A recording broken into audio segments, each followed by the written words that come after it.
right, so we're still hanging out here in the small intestine. We've seen these hormones that have acted out in this area, and we know that secretin helps release some enzymes. Well, here are now our intestinal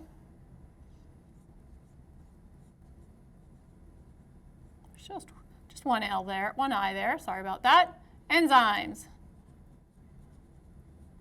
Okay, and so we'll see various enzymes coming into play here.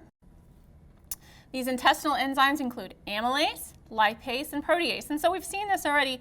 We know that amyl refers to starch. We know that lipe refers to lipids.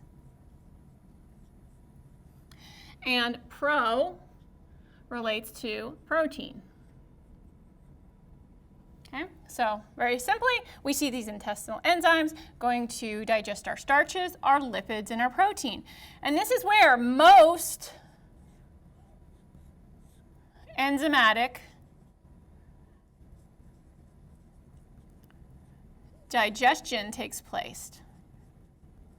So yes, there's some starch. Remember we said there was some in the mouth, none in the stomach. Here we saw some in the mouth and the stomach.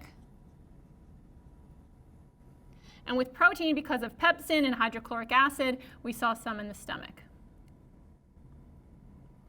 But again, this is where most of the digestion takes place. Not all, but most. And so what we'll start to do now is we'll break down with, for example, amylase, that larger starch portion. With the lipases, we'll start to break up the lipids. But don't forget what we talked about in the last little section. We've got lipids also need bile to help in that emulsification. And so if we think about what happens here, let's step away for a second. What happens with these lipids and the bile? What we're seeing is if we have, imagine your fat.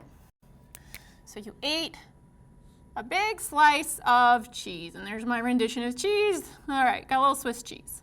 And that has a lot of fat in it.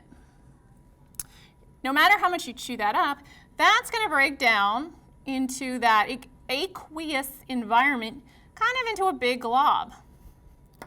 And now all of a sudden you want lipase to try to come act on that, and that's this little enzyme, and it wants to act on your fat. Well, a big ball of fat is not very digestible. So what happens is bile comes in. Bile to the rescue. It's going to emulsify the fat